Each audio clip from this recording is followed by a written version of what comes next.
आज हम बात करने वाले हैं बांग्लादेश और भारत के बीच प्याज को लेकर पैदा हुए उस हालात की जहां पहले भारत से दूरी बनाने की बात की गई, लेकिन कुछ ही दिनों में वही फैसला बांग्लादेश के लिए बड़ी परेशानी बन गया। भारत से प्याज का इंपोर्ट रोका गया, वहां की बाजारों में दाम आसमान पहुंच गए और आखिरकार बांग्लादेश को अपना फैसला बदलना पड़ा। पूरी बात क्या है इस वीडियो में समझते हैं। भारत की भूमिका क्यों इतनी इम्पोर्टेंट है और ये मामला इतना बड़ा कैसे बन गया, ये सब इस वीडियो में समझेंगे।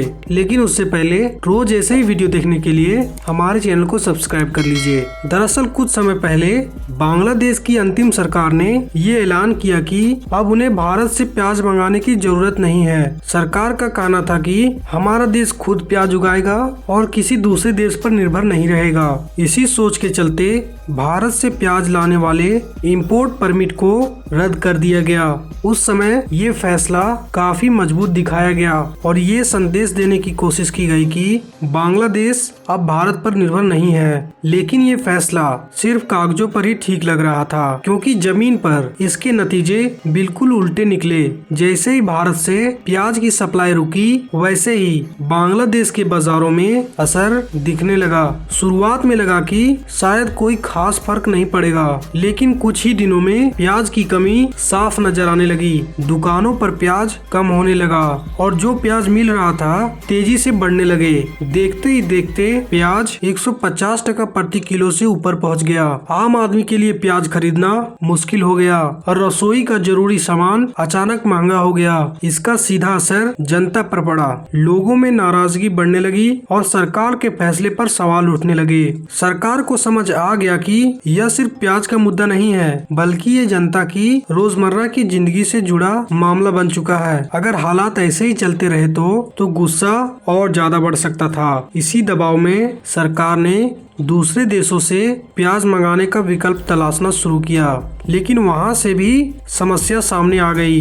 चीन से प्याज मंगाने की बात हुई, लेकिन वहां से आने वाला प्याज भारत के मुकाबले काफी महंगा था। म्यांमार और दूसरे देशों से सप्लाई सीमित और भरोसेमंद नहीं थी। समुद्री रास्तों से प्याज मंगाने में समय भी ज्यादा लगता और नुकसान का भी खतरा रहता। ऐसे में एक बार फिर साफ हो गया कि सबसे सस्ता, तेज और भरोसेमंद विकल्प भारत ही है। आखिरकार बांग्लादेश सरकार को अपना फैसला बदलना पड़ा।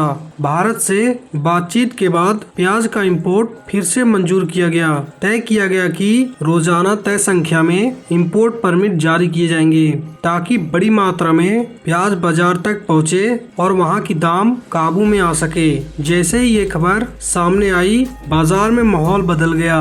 व्यापारियों को राहत मिली और लोगों को उम्मीद दिखने लगी कि अब प्याज सस्ता होगा। अगर बड़े स्तर पर देखें तो भारत दुनिया के सबसे बड़े प्याज उत्पादक देशों में एक है। हर साल भारत में करोड़ों टन प्याज पैदा होता है और इसका बड़ा हिस्सा एक्सपोर्ट किया जाता है। बांग्लादेश लंबे समय से भारत का सबसे बड़ा प्याज खरीदार रहा है, क्योंकि दूरी कम है, सप्लाई जल्दी और कीमत भी बाकी देशों से कम होती है। यही कारण है कि जब भारत एक्सपोर्ट रोकता है तो पड़ोसी देशों में हलचल मच जाती है, और जब एक्सपोर्ट शुरू होता है तो बाजार खुद ब खुद संभल जाता है। आज स्थिति ये है कि भारत से प्याज आने की खबर के बाद बांग्लादेश के बाजारों में दाम धीरे धीरे नीचे आ रहे हैं और सरकार को भी थोड़ी राहत पहुंची है। लेकिन यह कहानी सिर्फ प्याज तक सीमित नहीं है। यह दिखाती है कि इस पूरे इलाके में भारत की सप्लाई कितनी जरूरी है और बिना प्रैक्टिकल प्लानिंग के लिए किए गए फैसले